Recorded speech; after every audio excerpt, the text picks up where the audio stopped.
The most important conversation you'll ever have is the one you have with yourself. You wake up with it, you walk around with it, eventually you'll act on it. And my self-talk was the most disgusting self-talk of all time.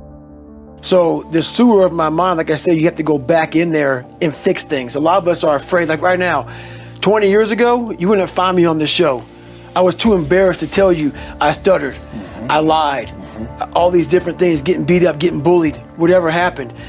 But that's where the true transformation starts to happen. When you can look at people, anybody, thousands of people, one person, and say, hey, this is who I am. And this is where I have to fix myself. And this is where it really happened. I thought it happened when I was in, 19, 18 years old trying to pass this military test. Right. It happened here when I was almost 300 pounds, spraying for cockroaches, making $1,000 a month. And, people called me dumb. My dad called me so many things, it's not even funny. Being beat just stripped me of all self-esteem. This is when I realized I was alone on this earth. Yeah. I have God alone on this earth, and I have to fix everything. So this is where I started to develop an indestructible mental toolbox. A lot of us run away from our fears. Sure.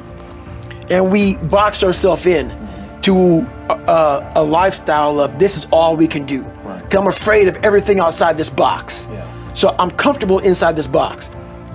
I jumped the box. For the first time in my life, mentally, I jumped the box and said, hey, I got to come out here and play. Most people believe comfort is ultimately a good thing. Complacency is insidious. We have too many opportunities to settle. We get pacified, and we refuse to struggle against resistance.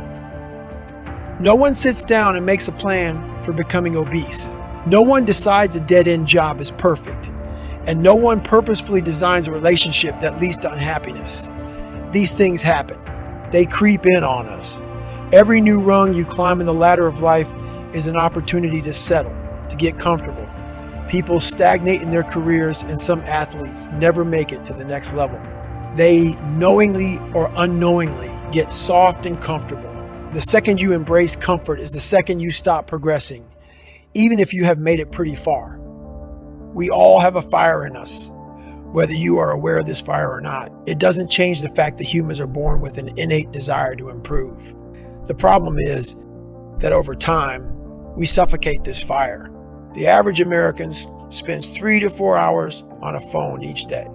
What could you do with this amount of time? Add that time up and you could have gone back to school, gotten a private pilot's license, started a business, and so much more. You can look at your phone, binge-worthy, video service, or any other time suck as a giant pacifier shoved in your mouth, just like we give to babies who need to be soothed. Every time you pacify yourself, the fire you have inside is suffocating. Who could you become? What could you do? What impact could you make? Most humans will go to their graves without having answered these questions. You won't find out if you don't feed the fire. We have the desire, but it's easy for us to get sedated. The unwillingness to pursue discomfort together with the hyper-comfortable lives we live lead to laziness, sparking most of our problems today. On a basic level, if you feel you should do something or desire to do something that matters, that is worth doing, resistance comes. We live in a soft world where you don't have to do anything you don't want to do. The existence of resistance cripples us. This idea is no different than lifting a heavy load for increased strength. If you want to get stronger, you will need to lift a mass. This mass will resist your muscles through gravity. If you do it, you will be better for it. The more you lift that resistance for the long term, the easier it gets over months and years. You will have to move on to new challenges and meet further resistance if you want to continue to get stronger. Fighting resistance for progress rings true in the gym and in life. Some people do not fight resistance at all, garnering little success in life. Others challenge resistance to a certain point and then get comfortable, never increasing the load. These are the people who achieve a moderate level of success, but who stop short. The effort required to oppose resistance will be met with an equal amount of success. Never stop fighting resistance. Never stop growing and never ever get comfortable. I'm up about 5:30. So every morning starts with a run. And that's because that's the one thing I hate to do more than anything in the world. So that's like my cup of coffee. And I'm all about armoring yourself. So the second you leave your house, and the second you open your phone, the second you do any of that, you are now letting in poison and cancer. So I make sure a lot of things you can't avoid. So as I get up, I start to armor plate my mind and body.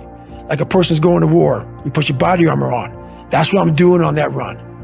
I'm waking up and I'm giving myself all this armor. So when I come out in the world, now look at that phone, I'm ready. I'm not waking up late. I'm not rushing around. I'm not disorganized because I know I'm gonna get hit in the mouth. There's an art to getting hit in the mouth. And that is why these things are important.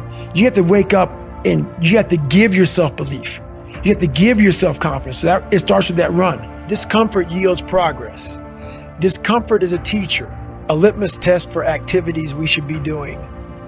So when you think about success, think about the discomfort.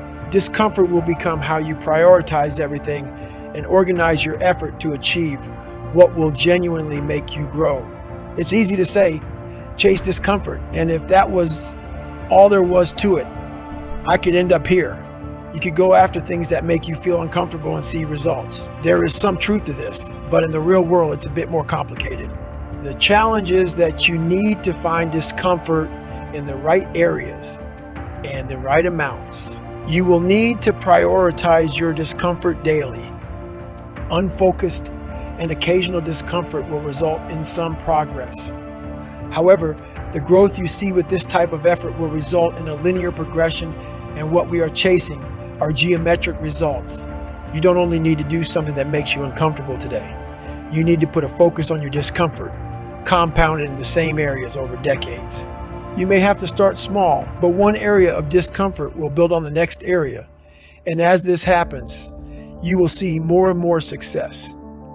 When you see a successful person in any domain, there is no doubt they have been pursuing discomfort for a very long time. They sucked once, they got uncomfortable, kept at it, and then they started to suck a little bit less. Over time, they went from sucking to decent. After they were decent, they became good. They then went from good to great, and finally to world class. The key is daily over decades. Pursuit builds success. Continuous daily pursuit is very uncomfortable. We all have the same building blocks. We all have 24 hours in a day to shape our future and build who we want to become. However, some succeed at a high level and others coast into mediocrity or worse. Today, you can have anything you want whenever you want.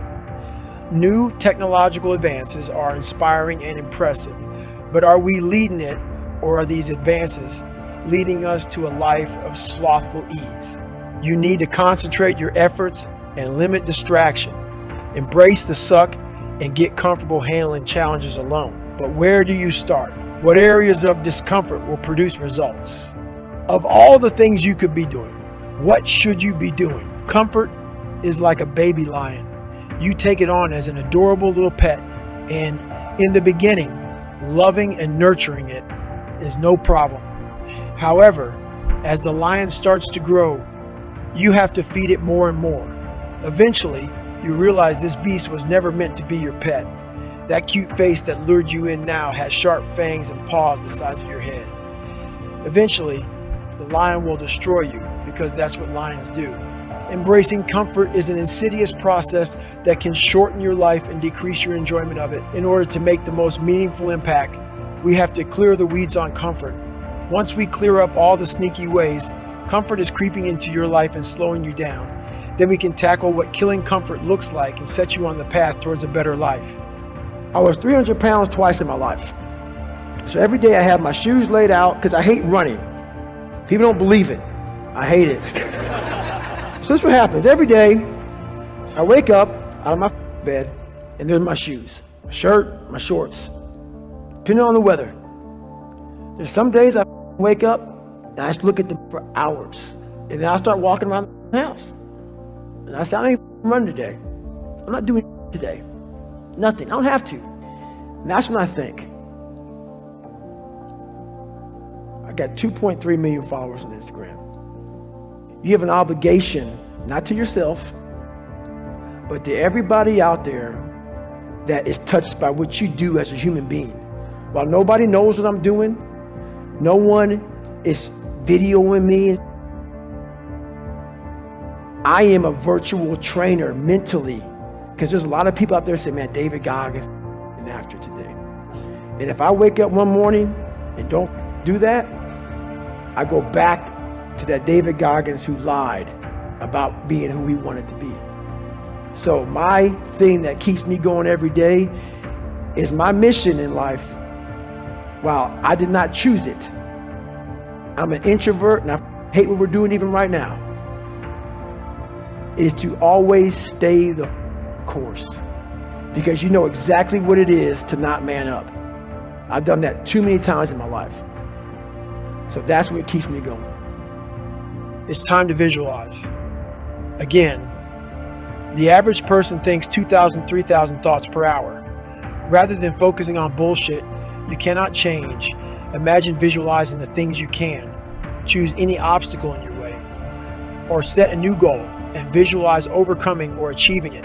Before I engage in any challenging activity, I start by painting a picture of what my success looks and feels like. I'll think about it every day, and that feeling propels me forward when I'm training, competing, or taking on any task I choose. But visualization isn't simply about daydreaming of some trophy ceremony, real or metaphorical. You must also visualize the challenges that are likely to arise and determine how you will attack those problems when they do. That way you can be as prepared as possible on the journey. When I show up for a foot race now, I drive the entire course first, visualizing success, but also potential challenges, which helps me control my thought process. You can't prepare for everything, but if you engage in strategic visualization ahead of time, you'll be as prepared as you possibly can be. That also means being prepared to answer the simple questions. Why are you doing this? What is driving you toward this achievement? Where does the darkness you're using as fuel come from? What has calloused your mind? You'll need to have those answers at your fingertips when you hit a wall of pain and doubt. To push through, you'll need to channel your darkness, feed off it, and lean on your calloused mind. Remember, visualization will never compensate for work undone. You cannot visualize lies. All the strategies I employ to answer the simple questions and win the mind game are only effective because I put in the work. It's a lot more than mind over matter. It takes relentless self-discipline to schedule suffering into your day, every day.